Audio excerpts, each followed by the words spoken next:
across the world. First off, I'm Irish, but I don't live here right now. So I've lived in Switzerland the last 8 years, UK before that. So I'm out of the country about 16 years, and part of that diaspora of Irish talent that the government's trying to attract back at the moment. And I'm doing just that. I'm bringing the business back to Ireland.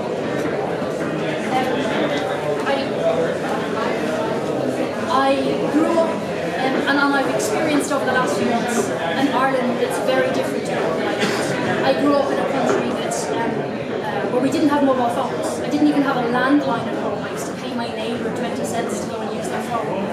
I grew up in a world without the internet. My school research was done with the encyclopedias and comparisons. Now I can access... I'm shouting anyway, no problem. Now I can get in contact with anyone the other side of the globe with a plethora of apps that I've got on my smartphone.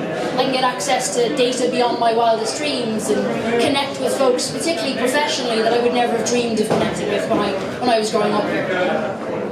And I guess I grew up in a world of heroes, hence the title of this presentation, right? A belief that folks like Superman could save the world. Your doctor knew exactly how to cure your illness. And your TD, to be a little bit controversial given the election last week, your TD knew how to run your country. And we believed in these all-powerful, all-knowledgeable heroes. Never quite worked for me. I was always allergic to the idea, and I always got in trouble for questioning the expert knowledge from above or the standard status quo. And I think today the mass connectivity and digitization of the world, here we go, I have a little picture to illustrate it, has democratized knowledge. It's democratized power and control, and actually the notion of heroism or change. I don't think it comes down to one individual making history or making or breaking history. I think it comes down to all of us now. We've all got an opportunity to access not only personally information, knowledge, education, but organisationally.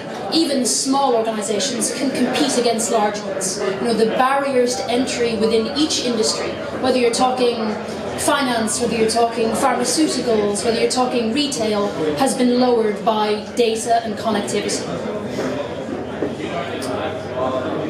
And the expectations that go with that go with the mass connectivity and networkization. It's a completely made up word, but the idea that we're all operating within a network, not just of devices, but a network of people, of individuals, of businesses. It puts a lot of pressure on organizations serving us as individuals or consumers today.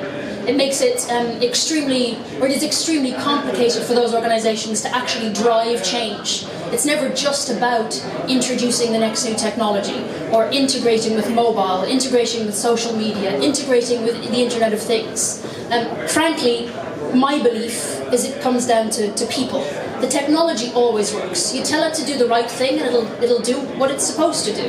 Whereas people don't. People are not very good at accepting change. We're all a bit stuck in our ways. We're all a bit reticent or fearful of large innovation. And so I'm trying to avoid statistics because I'm not very good at remembering the details, but I know there's a lot of stats out there that say, or that talk about change initiatives failing. And I think I've read numbers from the Harvard Business Review, from McKinsey & Co, that range between 50% and 90% of transformation initiatives within big organizations or institutions failing. And even if that just means failing to deliver what we've actually planned to deliver, that's not okay. That's not okay.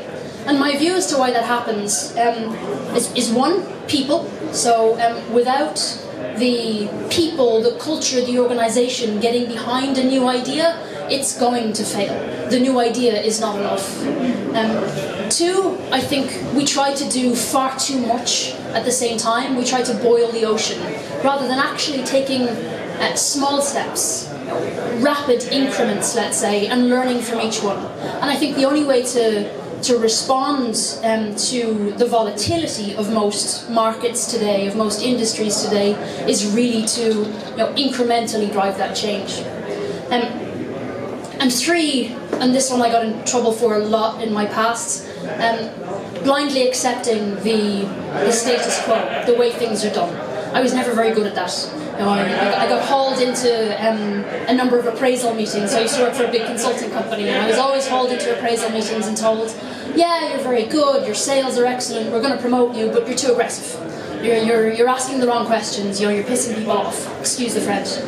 I wholeheartedly disagree with that approach. If we're not questioning things, if we're not constantly challenging the standard belief about a particular industry, about the way an organisation works, we're never going to be able to touch on that transformation, that innovative thing, and we're never going to be able to face off against disruptive forces in our market. And I know that's a real buzzword, disruption at the minute, but I really wholeheartedly believe it. I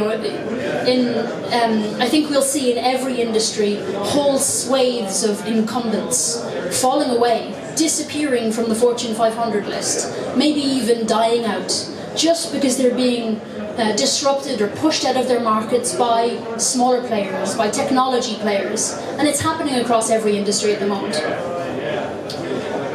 Okay, I've got my notes because I have a tendency to rabbit on a little bit too much. So this is telling me what not to say rather than what to say.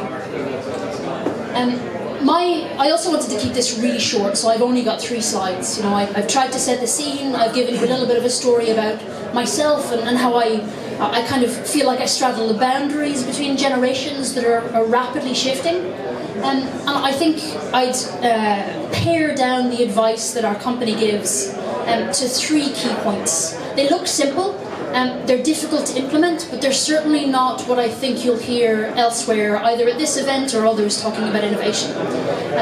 We hear a lot about big data, Internet of Things, analytics, the driverless car. It's always the next new technology fad. For me, this is about regardless of the technology fad, regardless of what new thing is emerging in the way that consumers behave, in the way that businesses network or behave or run their operations, the manner in which you adapt to that change is what counts. And that's going to be make or break you. That's going to make or break a particular innovation or a particular organisation. And I think there's 3 key points really that you need to bear in mind when you're tackling this kind of an issue.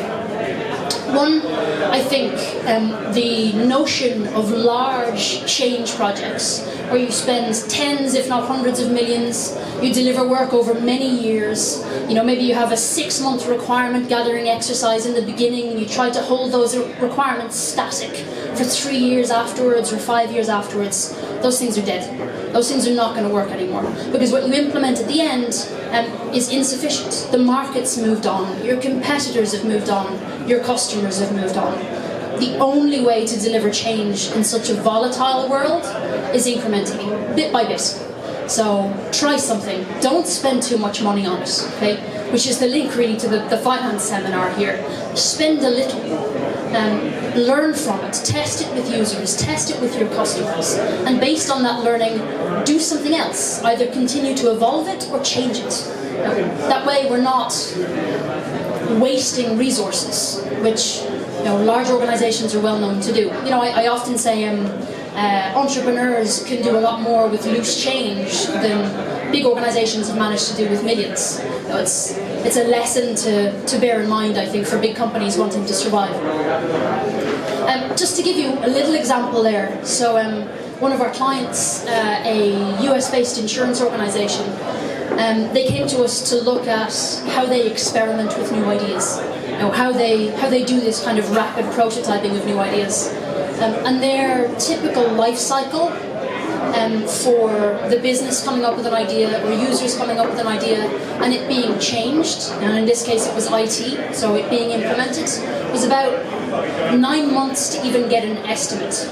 And after that, Lord knows how long it would take to implement the project. Maybe months, maybe years, even for small, simple changes. For a particular exercise they gave us, we went and did an experiment in 2 days. 2 days, we built something that wasn't integrated with the rest of the environment, didn't speak to the other IT systems, didn't take customer data and put that at risk, but was enough to show users, external users in this case, and to gauge their reaction, to learn something from that, and to evolve the project accordingly. Okay, the second thing, and I think incremental change speaks to or supports this as well, is the notion of putting people at the center of this. The old model of command and control, where the person at the top makes all decisions based on information that ripples up through the organization via Chinese whispers. I think also that's dead and gone.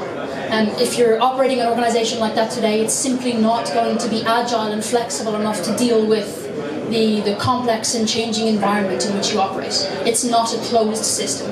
We have potential disruptions from everywhere. And I think the notion of leadership has got to be servant-based. Even the US Army has managed to get their head around this. In fighting the Taliban in Afghanistan, the command and control structure of the US Army, the traditional structure of an army, just simply wasn't working. Trying to fight an independent network of terrorists, where groups of people on the ground can make decisions with a system that rolls decisions up to the top.